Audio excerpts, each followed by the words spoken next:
Hey, what's up, guys? William here, and I just wanted to talk to you about one of the most common questions I get. As a coach, I have lots of coffees, lots of connections with men all the time. I'll meet somebody and I'll be like, "Hey, man, you want to grab a cup of coffee?" And just kind of ask them, "Hey, what are some of the biggest challenges and struggles, or what are some of the lessons they've learned?" But one of the questions I get all the time, or a lot of the time, is really, hey, man, how do I create balance in my life? How do I find balance in my life? And I got to be honest, I'm the first one to tell you that I don't really think there's a way to create balance. Like, I don't believe the thing even exists. But what I can tell you is that we need to learn how to ride the wave, the surf. I surfed once, and it was one in Mexico years ago. Not a few years ago, but about 3 years ago.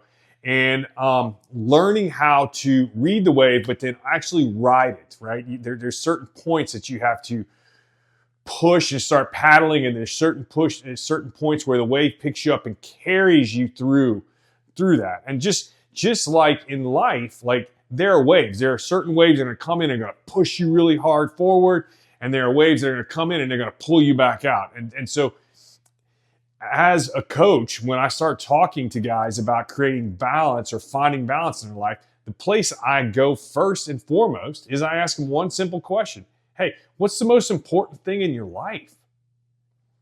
When we really start wondering why things are out of balance, it's because we haven't taken the time to prioritize our life, or we have taken the time to prioritize our life. We're just focusing our energy on the things that are not important. We are not focusing on the priorities of our life. Like so often you hear, "Hey, I don't have enough time to spend with my family." Well, why? Well, because I got to go to work. My boss is telling me to work all this time. Well, I get that we have to put food on the cupboard. Like, I get that, right? That is real 100%. Like your family expects you to provide for them and put food on the table in front of them, right?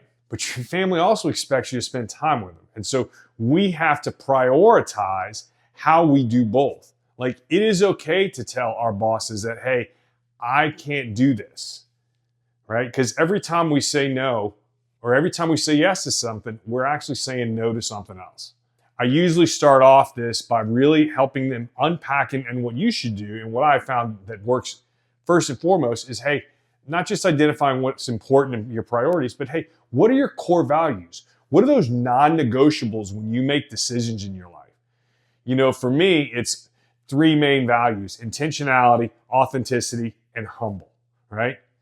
I'm going to be intentional with all the interactions I have with the people that I have interactions with. Like, you're going to know that I am focused on you, right?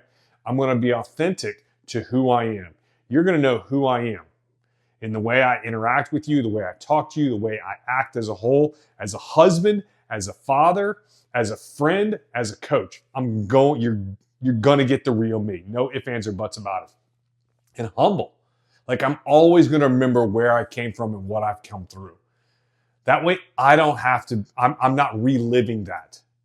I'm always looking back a little bit so that I can look forward, right? I'm remembering where I came and what I came through to get to where I'm going.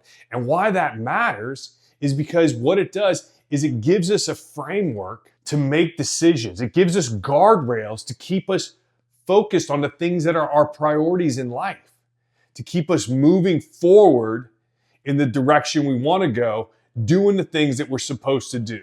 I mean, it is easy. It is so easy to get stuck on the tasks and the things that we like to do, checking the boxes, right? But sometimes those boxes just don't need to be checked because they're just not important. Now, sometimes they are, but sometimes they aren't, right? And so how do you identify those things? You use the things that are valuable. A question I love to ask a lot of times when I'm helping guys unpack what their values are is, how do you want people to feel when they interact with you, right?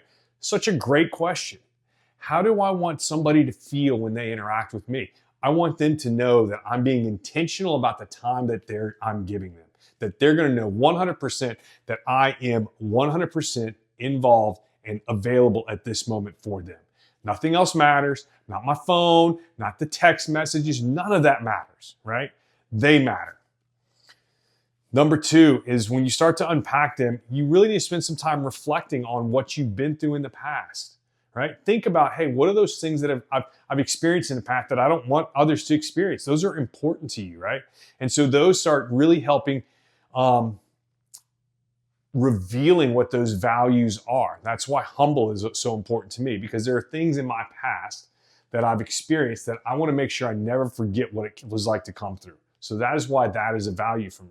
You know, family may be a value to you because of maybe you didn't have this amazing family experiences when you were younger, right? You didn't have that close-knit family. So you want to make sure you're doing that now. Next, you want to think about the things that are going to resonate with you.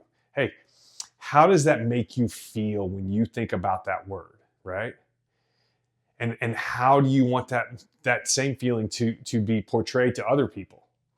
And lastly, you got to be able to explain them. You got to be able to tell somebody in not so many words what that word means to them. Hey, our words are so important, and how we use them unpacks and really gives us the viability to share those and for people to understand why we behave the way we behave, because we put words behind them.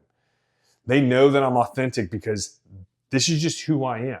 I'm always going to be rah-rah. I'm going to be that guy who's going to just want to build your confidence, right?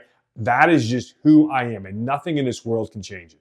Hey, I hope this gives you just a little something to kind of carry on into the next month, to carry on just to give you something to kind of start building on to become the men, become the leaders that we're called to be. That's what I do. That's what I'm passionate about, is helping men become the leaders we are called to be and living that out in every aspect of our lives. This is William, and I'm out.